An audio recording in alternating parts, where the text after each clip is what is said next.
Good morning. This is Faith in Our Hometown, brought to you as a community service and sponsored by Mercy Hospital, Joplin. And now, here's your host, Father Jay Friedel.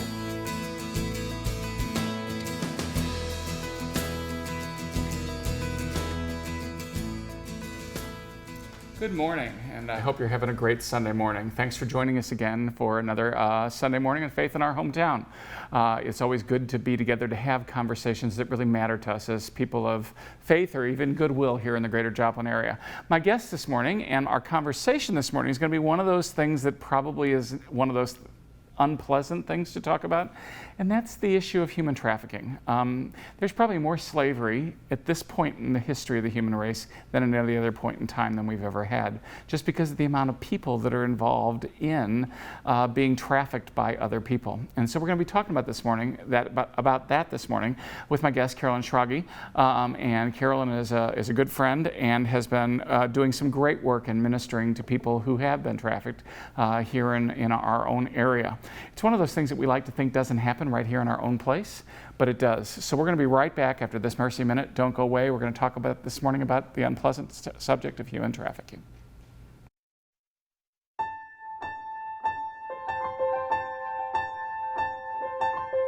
Breast density is when you have more fibrous tissue and glandular tissue in your breast than fat.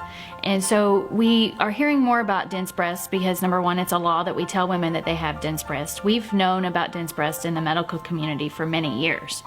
But that's the difference. You know, there are some women who are have very fatty replaced breasts, and there are some women who have very dense breasts, meaning they have more fibroglandular tissue in that breast and less fat, therefore making it a little fuzzy on mammograms.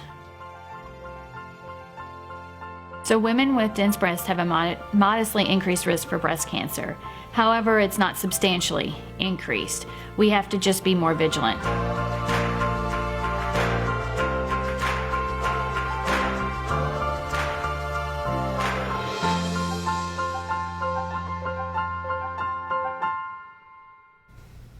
Well, again, thanks for sticking with us for another morning in Faith in Our Hometown. My guest this morning, Karolyn Schlage, who joins us. Karolyn is the Executive Director for Life Choices here in our area, our crisis pregnancy and sexual health partners here in the community. Does so much good work in that regard. But kind of in a sidewise way, you've gotten into helping lots of folks. You yourself personally have gotten into assisting some of our folks who have been trafficked. And so you want to say a little bit about that and kind of how this developed and how you kind of slid into this ministry, if you will? Yeah, I think sometimes when we are busy doing the ordinary with best practices, sometimes he's just preparing us for the extraordinary that he's got prepared down the road. And so having a team of medical professionals that really have been geared up to assist those in sexual health services really kind of led to individuals coming in our doors and us realizing just how vulnerable and the potential and some of them being trafficked themselves. And we realized that as a team, we were not necessarily geared up and prepared in how we were supposed to respond in a more in-depth way. And so doing a lot of research, looking at some of the statistics and going, oh my gosh, it is in our community and we're not ready and we're not prepared. And so went through some training, found some statistics that really brought it to home that 84% of those that have been trafficked have come in contact with a healthcare professional, and yet only 2% have made any reports. How could we change that? Yeah. And so went on this deep just soul searching as to how we could make a difference. And then as we reached out to the U.S. Prosecuting Attorney's Office to validate some of the statistics that we'd found, and they stated that in the state of Missouri there had been more prosecuted cases of human trafficking than in any other of the 93 districts across the USA, we were astounded. And so we began to research and to figure out how could we respond. And so as we were preparing, we realized that it was not just a matter of were we prepared, but were we able to network with others who were prepared? And we found that medical services were in fact a gateway for providing victim services for others who were also responding, so we could collaborate. And so working with the Human Trafficking Coalition in Southwest Missouri against trafficking really gave us that inroad to show up whenever invited, to be able to respond. And there's just something about in the middle of someone's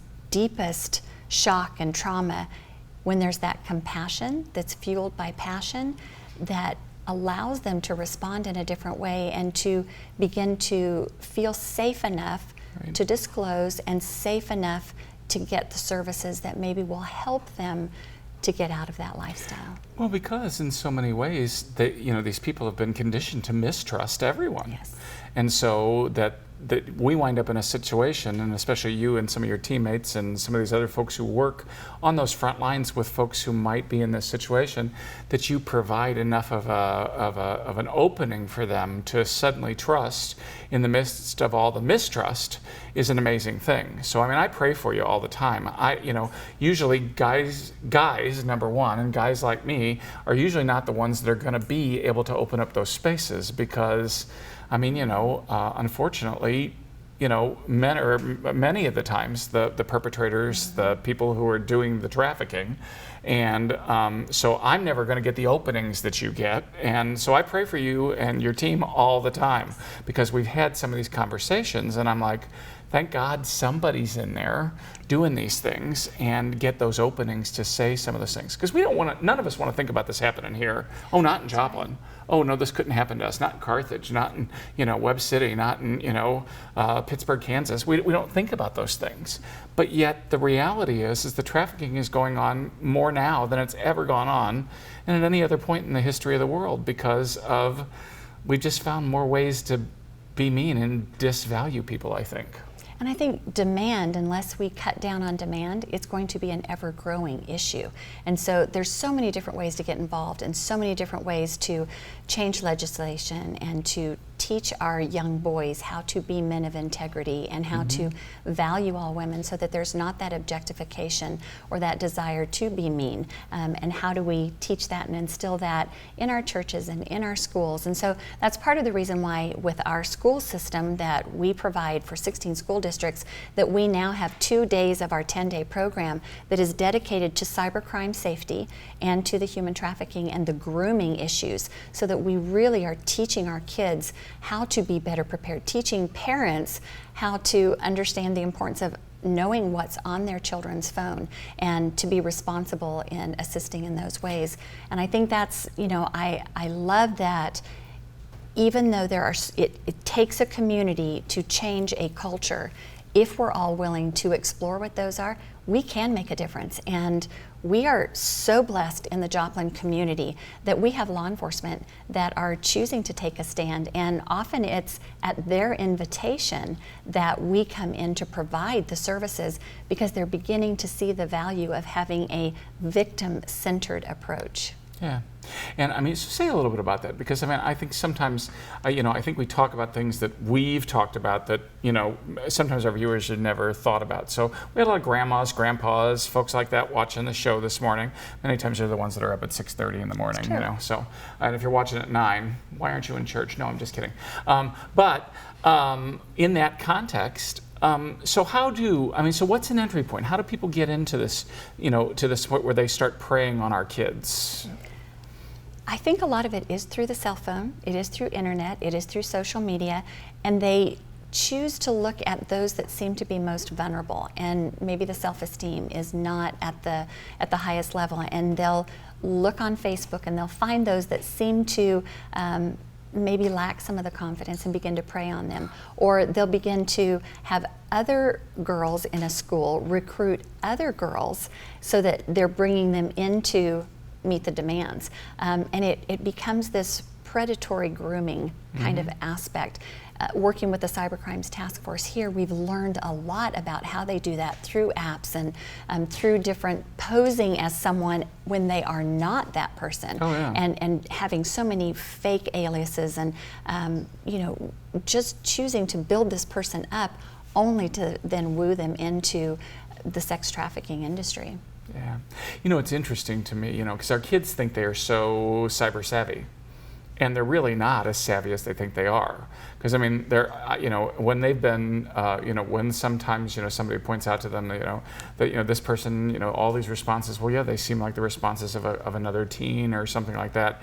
And then, they're unmasked, and it's this, 45-year-old creep, who is just basically telling them everything they wanted to hear, trying to lure them into something that is going to cost them a lot.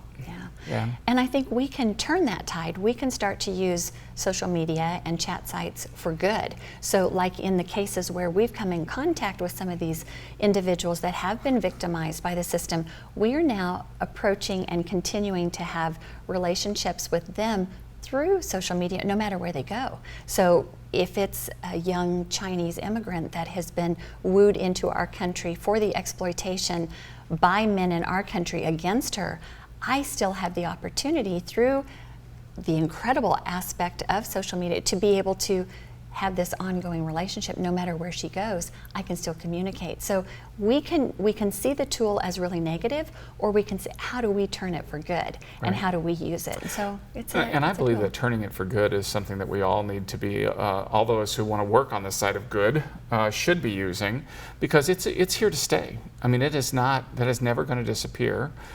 It's always going to be a part of our lives from here on out. And if we don't learn how to utilize ways of turning them into tools for good, well, not only are we not stemming the tide against the bad, but we're also not being very successful at, from those of us from, like, say, a religious standpoint, of evangelizing real good news, which is about truth and freedom and goodness and self-esteem and all those things that would go along with what we would consider good human values and good religious values. We're not doing our job from the other side as well, which I think is very important. And I think, Albert Einstein said that those that have the privilege to know have the duty to act. And I really believe that when it comes to this topic of sex trafficking and human trafficking in general, that we can no longer say we don't know, because it's out there and statistics are showing it's out there. And to say, well, that happens in Thailand or that happens in Cambodia. No, we've got to understand it happens here. And so when it's in the pages of the Joplin Globe and they say it's happening here, we've got to wake up to the reality that there is demand in our city, and there have been victims, and how many of us have driven by those establishments and never known the atrocities of what went on in that basement or what went on in that institution. And we've got a responsibility to, if we see something, say something, and get help to those individuals. And I do think that, us raising the awareness, that's one of the reasons why I'm committed to, at least on this show, because I really do think this is one of the things that when I started talking about it in my own congregation, our congregations, when I start talking about those things in there, when I first started doing it, people were really looking at me like saying, "Oh, this isn't happening here." That only happens in big cities. But what we've discovered is it's happening right here in our own vicinity, right here in our own hometown. And it was only just a few weeks ago that law enforcement did come to the coalition and come to Life Choices and say, would you be the non-government organization coordinator for these victims that we know are in these places, and when they come out, should they be willing to accept victim services, will you be there to respond? And so absolutely, and they were so willing to let us be on site right when they went through the doors, and to be able to neutralize the situation, but then for us to be able to respond with compassion and to say, look, we're not law enforcement, we're not a government agency, we're just here to make sure you're safe. One human being to another. Yeah, and then some just human beings the have done tears. some tough stuff, but now we want to do some other good things for you as another human being. And to apologize for the things that our country did do to them, but how do we respond? Yeah. Well, we're going to take a quick break. This is Faith in Our Hometown. Don't go away. We're going to be right back with Karolyn to talk a little bit more about this trafficking issue. You're watching Faith in Our Hometown on KSN TV, brought to you as a community service and sponsored by Mercy Hospital, Joplin.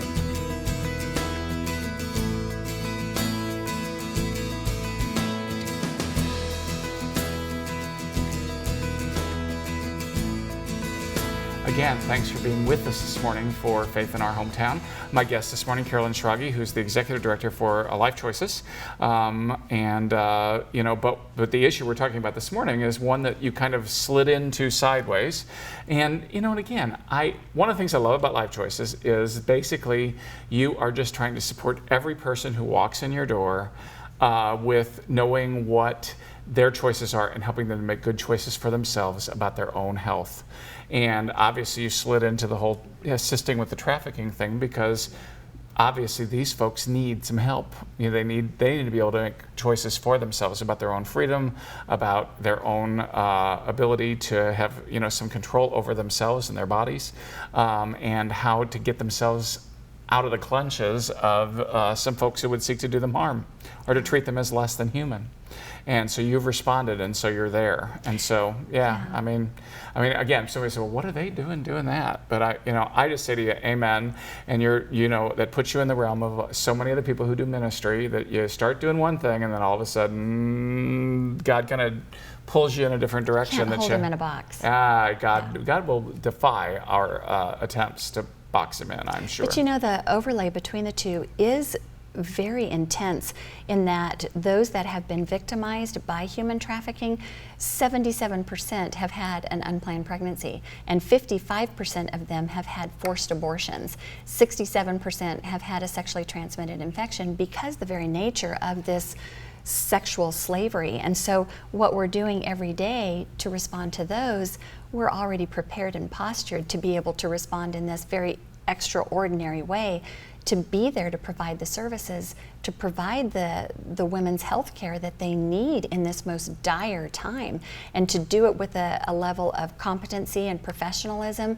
It's just really exciting that we're ready to do what needs to be done to assist these women, but to have that compassionate heart to respond so that when they begin to trust us through the medical, then they start to believe that maybe we should make a change. And so in this, one of the more recent cases in our community, very seldom will women go ahead and access the services, but will often just kind of slip into the night because they don't know, they can't trust.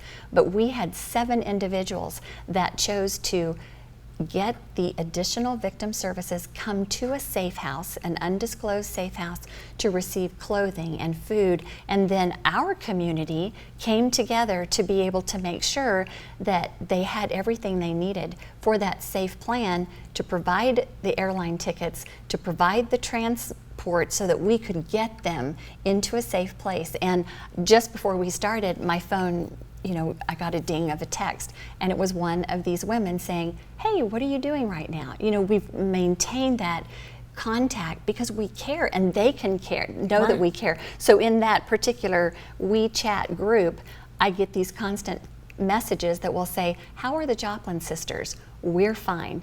Just that communication, because they know that this community showed mercy and showed grace, and we will forever make an impression, whether it's somewhere else in the United States that these women go, or if they go back to their own homeland. But it's being there, showing up and saying, whether it's cooking a meal for law enforcement when they're in the trenches on one of these raids, or providing the safe house, or providing transport to get them to another location, it takes a whole community to make a difference. And and I know that those the beauty of being networked as people who care means that from time to time, well, I know this person, in this spot, and they're doing this work, and can you, here's the phone numbers, can you guys get this part worked out? And, and again, that's the beauty of working with a network, because no one of us can, accomplish everything, but together, if we all do a little bit, we're in good shape. And there doesn't have to be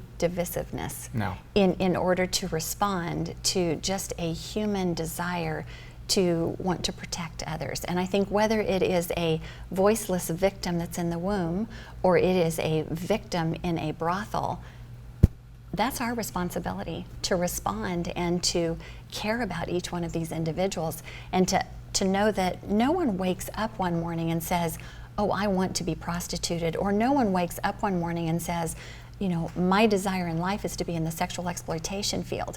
Most every single one of them have come into this because of victimization. And I remember hearing an FBI child forensic psychologist state that just because someone is compliant in their victimization, it doesn't make them any less of a victim. We don't know the control, the retribution. We don't know what has forced them into this and then is keeping them there because they're afraid that their child will be, there'll be retribution against that child or against a sister or whatever the case may be. And we have a tendency, I think those of us in the religious community now, just bear with me for a second because I'm going to sound like I'm picking on us, but I will pick on us for a minute. Sometimes we in the religious community become very judgmental. We just say, oh, well, some of these people are choosing to stay in this and they're choosing to do this and those kinds of things. And I'm just saying, again, I think it's, again, one of those real hard facts that we need to look at that says, you know, whether we are aware of it or not, sometimes we have been part of the problem rather than part of the solution. Because instead of just saying to someone, I know you're hurting, how can I help you? We've automatically passed judgment on someone. We already pushed them off a little bit more. And many times our attitude is the thing that keeps them from even seeking an ear to listen to in some of our places. And we've got to, you know, I don't know, I guess when I stop and look at, you know, what Jesus did is that he talked to anybody that wanted to talk to him. He didn't pass judgment on them first and then, you know, assess their lives and then decide whether or not he wanted to talk to them. He would encounter whoever he encountered, at least to the record that we seem to have. And in that context, he would talk to whomever. And it was in the relationship that he had with them that seemed to then dictate how that relationship would unfold. And I think we need to model that better rather than judging first and asking questions later. Why don't we form the relationships first and worry about all the rest of it on the next round? I just think that we add to that. And I'm going to say something else to the men, okay? Because I just think this is one of those things that men need to understand that every time we objectify, every time, and I understand, men are wired visually. I get it. Trust me, I are one, okay? But men are wired visually, but we've got to continually guard against. And it doesn't mean we're horrible. That's just part of the human nature. But then every time we objectify, we are adding to that culture of making somebody an object. Every time we, buy into that culture of, people got to look a certain way, or rating people, or doing those things. Anytime we have any of those conversations, we're adding to a culture of, in some ways, victimization, I'd have a whole different set if I were talking to my women, about what they ought to stand up and do too. But I'm saying that from the male point of view, we need to understand that sometimes we've got to apologize for our part of the human race because we fed into this. If there wasn't a market for it and nobody was going out and looking for the lap dance, or nobody was going out and looking for a cheap thrill, nobody'd be selling it, and people wouldn't be getting rich off of other people and victimizing them by doing that.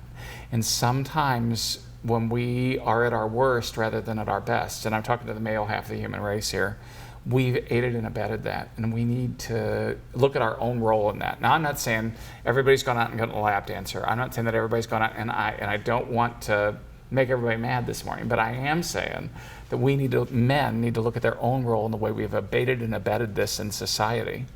When people have made horrible comments about women or other human beings, do we stop and say something, or do we just kind of chuckle and go, oh, boys will be boys? And I don't like that kind of mentality because it feeds into it. So that's my little, I'll get off my soapbox next for a moment. What would you like to talk about next, Karolyn? We got a couple of minutes yet. Well, I think it is something where we can work as a community to help educate our girls how to be safe and how to make decisions that aren't going to put themselves in harm's way, and to teach our men to be those men of honor and those men of integrity. You know, there are those situations where there is not a choice how they go in, but a lot of times maybe it was a wrong choice, and then they've been so ashamed or they've been so ostracized that they feel that there is no worth. And I see so many of the young women that a lot of this stems from the disintegration of a family, and they feel unwanted or unloved, or maybe they've been a runaway. You know, the statistics are startling about how many young people have run away that within 24 hours are somehow put in contact with some kind of a trafficker who sees that vulnerability and woos them in to the promise that it's going to be better. And for many of them, it is better than what they left. It's better than that stepfather who has been abusive, or that stepmother who has been so hateful. And so I think if we can create a family response for our children's friends, we can also stop some of that vulnerability from becoming so harsh. And I think we've all got the responsibility to speak into this and make a difference. Well, the sad part is that as much as we would like to think it doesn't happen right here in Joplin, we know if we've read the paper that it does. We know there have been establishments shut down. We know that, as you said, we drive down certain streets and we look at certain things and go, oh my gosh, that was one of the places that they just shut down. This happens right here in Joplin the way it happens all across the United States and all across the world. And we like to think about it as a problem that exists out there, but it really does exist right here. My guest this morning has been Karolyn Schlage. We've been talking about the sad issue of human trafficking and the way that it affects our lives here in Joplin, and most certainly affects the lives of many of our young people, many of folks who are looking for love and acceptance, and what they've wound up with somebody selling them into slavery. So we're going to be right back after this Mercy Minute. Don't go away. We'll be back up to wrap up. A new baby changes the world and each of us. The Sisters of Mercy devoted themselves to offering exceptional maternity and delivery care, training generations of nurses to do the same. Mercy continues to answer the same call, to not only care for your baby, but to cherish them too. Mercy, in every era, your life is our life's work. Learn why we serve at mercy.net/legacy. When they discovered there was no hospital, the Sisters of Mercy built one, as they had so many times before, offering healing and hope on the edge of the frontier. Mercy continues to answer the same call, to bring care wherever you or your child need it most. Mercy, in every era, your life is our life's work. Learn why we serve at mercy.net/legacy. Well, again, thanks for joining us for another Sunday morning. I know that all the topics that we talk about on a Sunday morning are not pleasant, and human trafficking is certainly not one of those pleasant topics.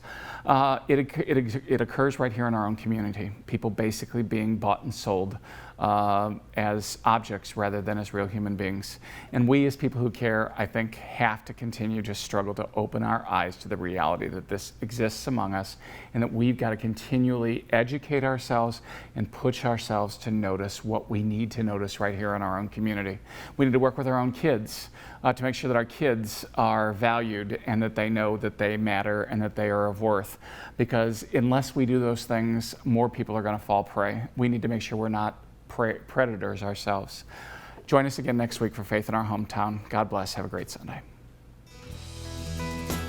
Thanks for watching. Faith in Our Hometown can be seen Sunday mornings at 6:30 and 9 a.m. on KSN. Brought to you as a community service and sponsored by Mercy Hospital, Joplin.